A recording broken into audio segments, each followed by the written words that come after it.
Marketing contacts in HubSpot. That is the topic of today's video. I'm excited to record this for you because it's a topic that comes up a lot across industries, across plans. What are marketing contacts? How do you manage them? And why is it so hard? Those are questions that our clients ask often, and we support them, of course, with managing their accounts and being able to have some oversight into their marketing contacts to keep their account at bay and their systems high performing. So I'm Sarah Kapler, founder and CEO of Centric. We're a CRM marketing agency. We're HubSpot partners for 6 years now. And what I'd like to do is show you around the marketing contacts topic in HubSpot, and hopefully you come out better equipped to manage this in your own business. So what are HubSpot marketing contacts? If you go to the HubSpot pricing page, you'll see that marketing contacts are mentioned a lot. It's part of the pricing of HubSpot, especially when you're looking at marketing. It's woven in everywhere. You'll see that every plan has some kind of a base level of marketing contacts that are included. For example, on this page, hopefully you can see this, the starter plan has 1,000 marketing contacts, the professional plan starts at 2,000, and the enterprise plan at 10,000. If you drill down, you'll see that all of these plans, you can always add in more marketing contacts to increase that if you need to as part of your plan. If you scroll down on any of the pricing pages, you'll see one of the frequently asked questions is, what are marketing contacts and how does contact pricing work? So read this. Basically, you can set any of your contacts as marketing contacts, and these will count towards your paid contact tier. Once they're marketing contacts, you can target them with marketing emails and ads. You can also set contacts as non-marketing contacts. You can store up to 15 million overall contacts in your CRM for free. However, you're not going to be able to target them with emails or ads if they're set to non-marketing. So this is something that gets a lot of customers off the bat. They come in on the free CRM. Great, 15 million contacts. Let's dump everyone in there. Then they go to send an email, draft a campaign, some kind of announcement. They go to send and they're hit with a warning that says, hey, you can't send to these people because they're not marketing contacts. Go ahead and upgrade, set them all as marketing contacts, upgrade your plan to include enough marketing contacts. And then they're kind of surprised at getting these notices about it. So it is here, it is in the fine print. Of course, the pricing is a little complicated to begin with, so there's a lot of fine print to sift through. But I want to explain how it works. First of all, when you're in your account and you go down to your account and billing area, you'll be able to see the details of your subscription. Now, there are many subscriptions, many plans. Each one is, like a snowflake, unique. But you can come down here and you can see what is included in your specific plan. You can see in this example, there are 1,000 contacts included in this particular marketing starter, and I have 583 out of 1,000 that have been used, meaning I can add in 417 before I will get billed. The way the billing works for marketing contacts is you pay by block. I believe it's block of 1,000. I don't know how often they change that, but if you tip over into the next one, you'll have to pay, a whole lot more monthly to be able to send to those. But there's the default amount included, and then depending on how many marketing contacts, you might tip over the marketing contacts and have like an add-on for additional marketing contacts. So I want to show you a couple tricks. Of course, it's fine to see your account setting, but the question is, how can I see this more easily? Who is a marketing contact? Who is not a marketing contact? So in your CRM, you have a number of contacts. In this example, I have 2,402 contacts in my CRM. If I click on this add view, you'll see one of the HubSpot provided views is marketing contacts. So if I add this, going to add a new tab, I'll be able to see everybody in my CRM, the 583 that correspond to the marketing contacts that I'm using.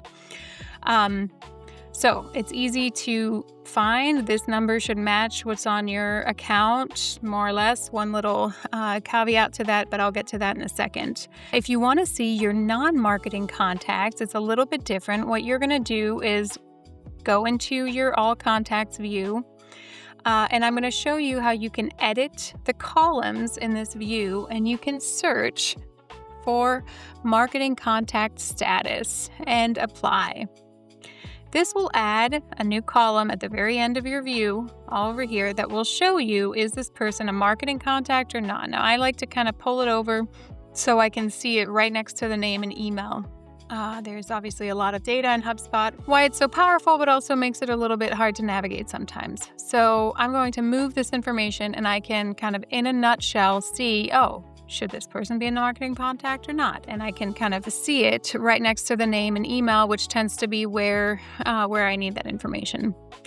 So there's a couple ways to set somebody as a marketing contact or a non-marketing contact. First of all, you can do it manually, which is select the people you want to edit, and then go to More, and you'll see this set as marketing contact or set as non-marketing contact. Obviously, you can do this in bulk, depending on how big your CRM is. It can be quite a chore, but it is possible to do it either one by one or with a checkbox.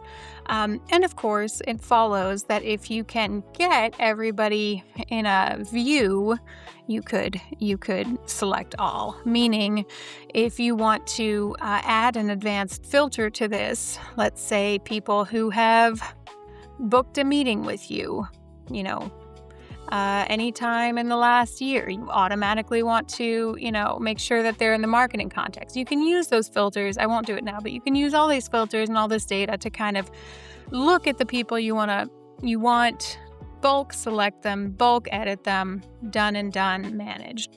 It's possible to do it that way. Two things I want to show you. One is when you are setting up forms, maybe that's your website, maybe that's your registration form. It depends a little bit on your business, but let's go into a form just for fun, and I'll show you in the editor how you can kind of automatically create contacts that have a marketing status to them. So let's go into the settings of the form, and you'll see one of the general settings on any form is set new contacts as marketing contacts.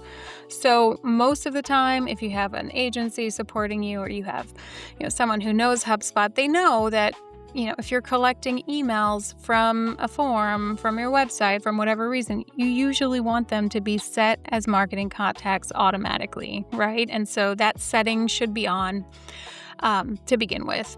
So there are ways to make sure that people are set as marketing contacts. Similar fashion, when you are importing contacts using the import tool and you have a CSV or an Excel sheet or something, you can also, at the time of field mapping, when you're importing a file, you can say marketing contacts, make sure to set these all as marketing contacts. I won't go through a whole import right now, but if you follow the import little guide here, you'll see that's an option. So you can do it in bulk. It's one of the reasons it's smart to have someone who knows HubSpot managing this for you, just to make sure. So what happens is usually people aren't really paying attention to this until they hit the limit, and then they get to they get to that limit and they go, wait, hold on a second. We're not even emailing 2,000 people. Why should we be paying for 2,000 people? And that's when it gets to be a little bit of a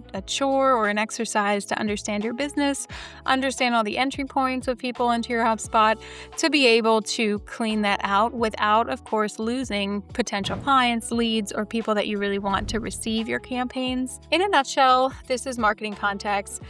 You can see it at the contact level. Every contact has a status, either marketing or non-marketing contacts. It depends on how you've set up your HubSpot, how you set up your forms, the entry points. Maybe there's some APIs or integrations at bay. It's usually going to be a setting at those entry points that dictate, whether they're entering as a marketing contact or not. The reason I wanted to make this video is marketing contacts can be a little complicated. One thing that HubSpot does, which is actually clever and fair enough on them, but let's say, I'll paint a picture. Let's say you have 1,000 marketing contacts and your email list is 900 people. So you're sending out your monthly newsletter to 900 people.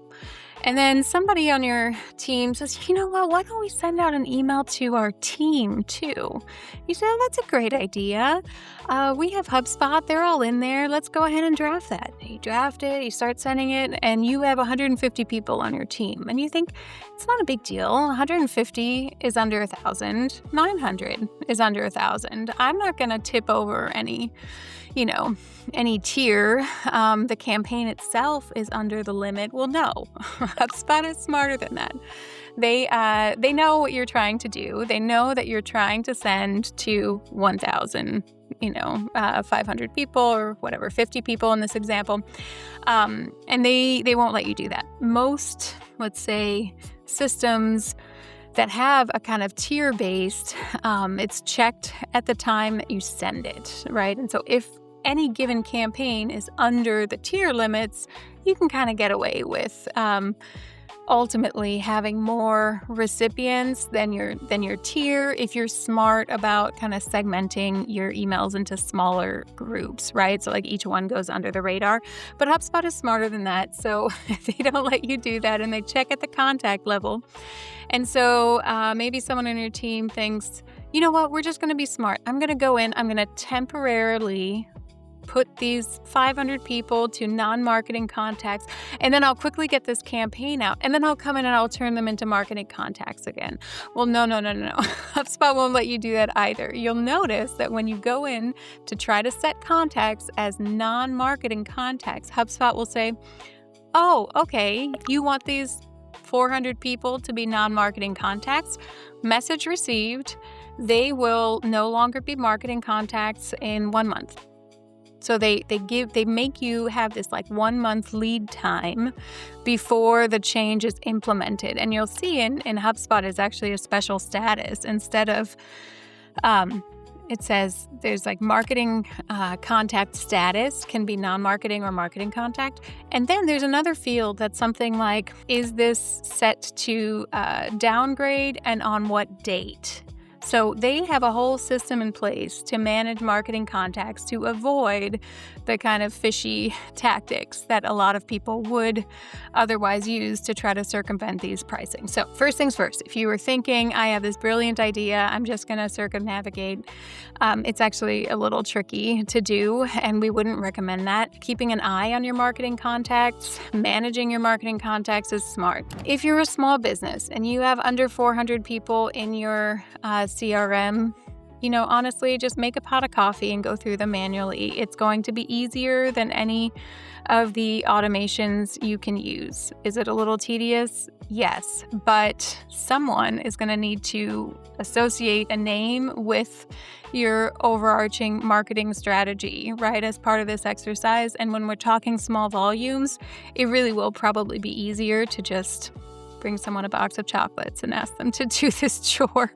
That said, there are some areas you can look at if you're trying to bring your marketing contacts down. We've had this a number of times where, the business says, okay, we have to upgrade soon, but do we have to upgrade today? That's really bad timing. Is there something we can do to just clean a little bit and postpone the upgrade until maybe we have more budget, or maybe we have, some other elements coming into play. And one thing you can do is you can look at bounces, so emails that have bounced, and make sure that they are marked as non-marketing contacts. Soft bounces, make sure they are marked as non-marketing contacts, and even really unengaged people. So if somebody has received 12 emails from you and has not opened a single one of those 12 emails from you, well, it's probably time to let them go. Oftentimes, we'll support our clients, maybe do what's called a re-engagement campaign or a sunset campaign where you say, hey, do you still want to be on our list? We've noticed, you're not opening our emails. If you want to, just click this button, right? And you kind of ask them for some kind of engagement to tip them out, to give them a chance to stay on your list. But otherwise, you can also just mark really unengaged folks as non-marketing and kind of whittle down your marketing limit that way. So I make this video I hope you found it useful, but I'm making this to hopefully help some small businesses navigate the costs of HubSpot, kind of understand the marketing contact logic and some of those nuances around how HubSpot manages marketing contacts. It can be a little complicated when you're not used to it.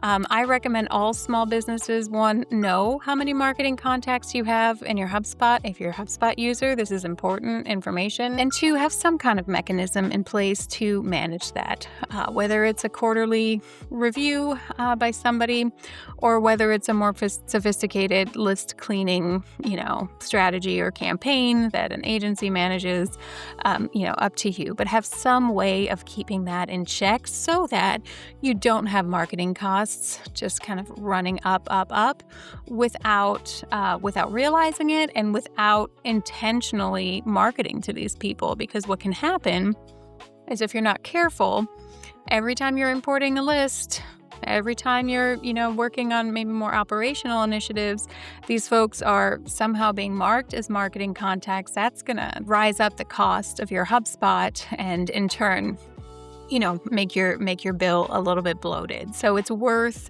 being aware of it, how to see it, how to manage it. We have some resources that I'll share down in the caption.